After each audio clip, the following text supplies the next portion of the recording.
after this whole H-1B situation, I decided to look up my city, and I discovered that despite having a lot of qualified people, we've got a huge nationally acclaimed university in town. They just can't seem to find any software engineers, which is ridiculous. I'm maybe the only local in the entire area who's a software engineer who's been employed as one. And I got a lot of other people who graduated alongside me a couple of years back who can't feed their families. So what I'm doing is I am emailing them. I'm calling these companies up and I'm emailing them. And I'm trying to get these resumes out, and I'm trying to convince them that they don't need to literally replace Texans with whoever from whatever country. I don't really know what else I'm supposed to be doing here. Hopefully y'all can think of something and then talk about it, because I really don't want to build a killdozer. I've got the capability, but I don't necessarily want to. It takes a lot of time. I really would rather be doing other things. Peace from Texas. Instead of a killdozer, start thinking electric, okay? Like Elon. Start thinking futuristic, electric, Tesla style. What's the Tesla version of a killdozer? Some sort of apparatus attached to an Indian man's head in my basement that turns into a potato chip. Think bigger. Think mega weapon. Okay, think Mad Max. Think Metal Gear. All right, how can you start using electricity and drones to create a mega weapon version of the killdozer? What would that look like to you? I think it would be pretty cool. It's looking pretty grim for software, man. I don't know what to tell you. I don't know what to do. I don't think emailing people and asking them nicely to stop hiring Indians is going to help. If what I did was software right now, I would be worried. And I would be frantically trying to think of how to assemble some type of 5-year plan to monetize my skills in a way that doesn't involve being a middle guy at a huge company. Sam Hyde, my name is Vivek Ramaswamy. I've been in IT for over 25 years. I'm mid-tier, like tier 2, tier 3. People don't know this, but the H-1B visas have now flipped the script. Because of federal law, when East Indian companies bring over H-1B visas, they now have to make the approved rate for that position. So let's say a position is $35, $45 an hour. The East Indian recruiters that get the first dibs at these jobs will offer it to an American. They'll say, this job requires 8 to 10 years experience. I'll pay you $15 to $18 an hour. And then when the American says, I can't live off of that, I'm an engineer, this is a $35, $45, $65 an hour job, they say, well, that's the rate we're going to offering you. And as soon as they decline, they go and pull another H-1B visa, and they get the $35, $45, $65 an hour wage. So it's no longer that H-1B visas are a slave class. They're basically dominating the IT world, and they're not doing high-end jobs. They're literally doing every job in between. The nepotism is so crazy on this that the H-1B visa engineers will get their wives to work mid-tier jobs, and they don't know anything. And they basically screw everything up, and then we got to tell them how to do everything step by step like a recipe. But they don't understand why they're doing what. And they get 100% of the wage. They don't do any of the work. They end up just telling people, reboot your computer, and then they close out the ticket. How do I know that this is going on? When you work in IT, you have a lot of friends that are East Indians and things like that, and they tell me, we're trying to bring these people in, and we got to offer the Americans one wage, and then we pay whatever the approved rate is for the people that they bring in. Yeah, man.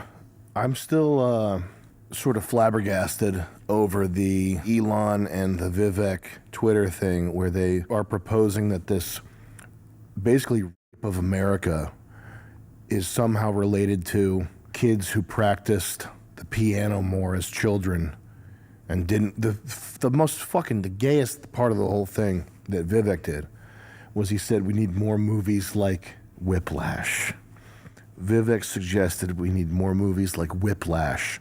That's why the American dream failed, is because we don't abuse our children into becoming obsessive musicians.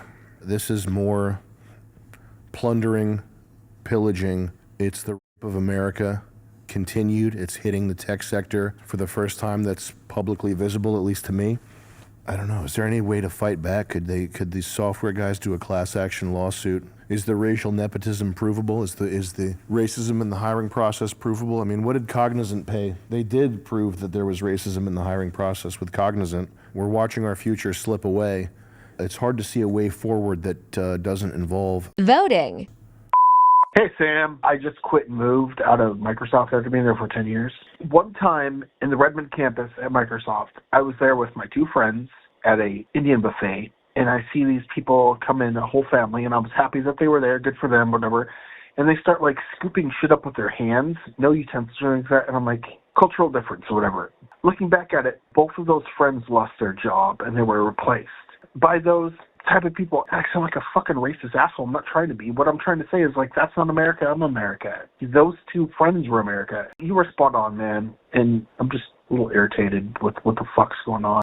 I'm really looking forward to my debate with Vivek Ramaswamy, because part of what we're witnessing is the breakdown of reason, because rationality has been weaponized against normal people. And I don't just mean the GLBTQ or DEI stuff. In particular, this American dream shit, this propositional nation stuff. This is the line that it's been for 70 years or more, is the America is a nation for anybody who wants to become an American. And then once you accept that that's the case, the definition of what an American is, like, you're just constantly moving goalposts and changing definitions, and it doesn't matter. None of the definitions matter. Once you accept the core proposition that anybody can come here and just be here, it stops mattering what here is. So I'm really looking forward to my debate with Vivek Ramaswamy, because he will be able to see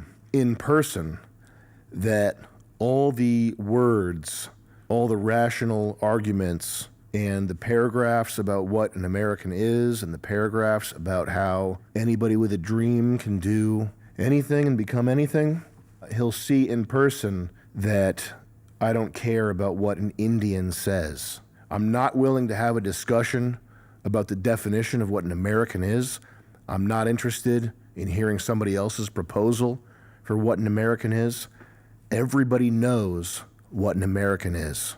If there's a degree or two of variation between Americans, what an American is, it doesn't matter. Anytime you try to argue in good faith with somebody who wants to steal from you, you try to argue in good faith with somebody who is not going to Iron Man your arguments. You're going to give them every intellectual consideration possible. They're going to give you none. Anytime you even open your mouth to do anything that's not derision, you're losing.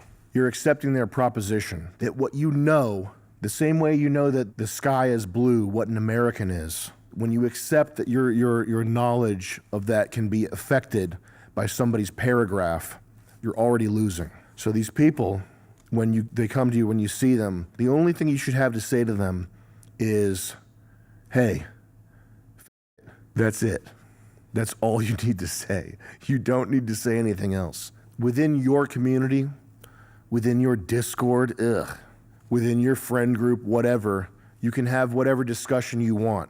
But if it's an outsider who's here telling us how to do business, that's not in the game plan. That's not part of the show. That's not happening.